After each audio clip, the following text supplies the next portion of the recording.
Hello everyone, welcome to right choice. बच्चों, जैसा कि आप सभी जानते हो कि समर कैंप के दौरान आपकी मिशन बुनियाद की क्लासें लगी हैं।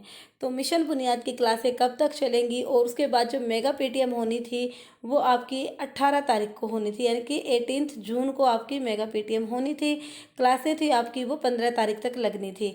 तो अभी जो सर्कुलर आया है, इस सर्कुलर में क्या कहा गया है, postponement of the mega Paytm, यानी कि मेगा पेटीएम है जो पोस्टपोन हो गई है, यानी कि ये जून के महीने में ना होकर आगे होगी। डेट अभी नहीं डिक्लेयर की गई है। तो आइए सारी चीज़ें आपको बताते हैं कब कब क्या क्या होगा। तो आपकी जो असेसमेंट है, यानी कि कितना आपने इस मिशन बुनियाद की क्लास में सीखा, तो उसके बारे में 14 और 15 तारीख को आपके लर्निंग लेवल आपके साथ शेयर कर दिया जाएगा और 17 तारीख को ये मॉड्यूल पर अपलोड कर दिया जाएगा डाटा आपका। उसके बाद स्टूडेंट्स आपकी क्या रिस्पॉन्सिबिलिटी है, अब आपको क्या करना है, अपना खुद का लर्निंग लेवल अपने आप बताना है। एनेक्चर 1 ये अगले पेज पे दिया हुआ है, ये मैं आपको अभी बताती हूँ कि एनेक्चर 1 का क्या मतलब है।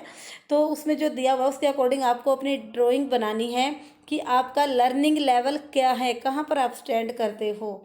और जो इसके मेन पॉइंट्स क्या हैं कि असेसमेंट का जो डाटा है वो 17 तारीख को अपलोड होगा, मैंने जैसे बता दिया, और मेगा पेटीएम होगी जुलाई के महीने में। यानी कि अभी आपकी पेटीएम नहीं हो रही, 14 और 15 तारीख तक ही आपको स्कूल में आना है। 15 तारीख के बाद आपके मतलब समर वेकेशन स्टार्ट हो जाएंगी, उसके बाद जुलाई में आपकी पेटीएम होगी। और अब एनेक्चर 1 के बारे में बता देते हैं। एनेक्चर 1 क्या है, ये देखिए, ये एनेक्चर 1 है। यहाँ पर आपको अपना लर्निंग लेवल सेट करना है। तो हिंदी की अगर बात करें तो हिंदी में आपको क्या, अगर आप शुरुआती उस पे हो, पायदान पे हो, तो आप यानी कि स्टार्टिंग में थे, आपको पता ही नहीं था कि मतलब वर्ण या अक्षर क्या होते हैं। उसके बाद आपने शुरुआत से फिर अक्षर पहचानने सीखे। अक्षरों से आप धीरे धीरे शब्दों को पढ़ने लगे। शब्दों के बाद आप फिर अनुच्छेद, यानी कि पूरा सेंटेंस बोल के अनुच्छेद पढ़ा। फिर कहानी पढ़ी, उसके बाद अग्रिम कहानी यानी कि एडवांस कहानी। तो इनमें कोई ज़्यादा डिफरेंस नहीं होता।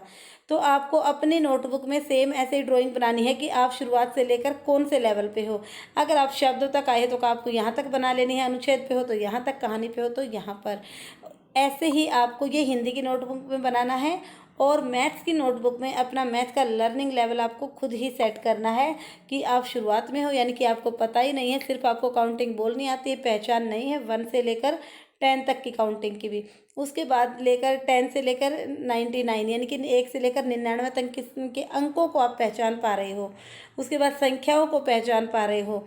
संख्या हो गया, जैसे कोई आपको कहे कि 25 लिख के दिखाओ, तो आप 25 ऐसे लिखोगे। तो अगर जैसे प्लेस वैल्यू, फेस वैल्यू की बात की जाए तो प्लेस वैल्यू में यहाँ पर 5 हो गया, और अगर यहाँ पर होगा 2020। तो ऐसे आपको संख्याएं बनानी आनी चाहिए। उसके बाद आपका क्या है कि आपको ये सब चीज़ें आ गई, यानी कि शुरुआत से थे, फिर आपको अंक पहचानने आए, संख्या पहचानने आए, फिर आपको घटा यानी कि सब्ट्रैक्शन आया, फिर भाग यानी कि डिवीज़न। तो अब आपको ये पता होना चाहिए कि आप कहाँ पे स्टैंड कर रहे हो, डिवीज़न पे हो या सब्ट्रैक्शन पे हो। ठीक है, तो ये सारी चीज़ें ही इस सर्कुलर में दी हुई हैं। अगर बेटा वीडियो अच्छी लगे तो लाइक कीजिए, अपने सभी दोस्तों के साथ शेयर कीजिए, और चैनल पे नए हैं तो चैनल सब्सक्राइब ज़रूर कीजिए।